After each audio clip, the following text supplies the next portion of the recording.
Hello everyone, in this video I'm going to walk you through how to allow notifications on Chrome. The first thing you do is from your Chrome browser, you click on the three dots at the top right corner which is next to you. Click on it and then you scroll down to settings. Click on settings. This opens up the settings options, so you click on privacy and security. This is what you need. Click on privacy and security. Then you see site settings, which is the last option, exactly what we need. Click on site settings, and now you can see permissions, location under permission, camera, microphone, notification, and embedded content.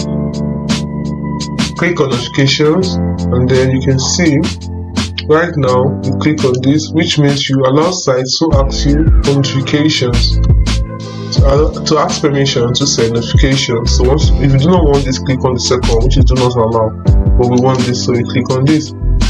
So sites automatically follow the settings and they will send notifications to let you know about breaking news or chat messages on Chrome.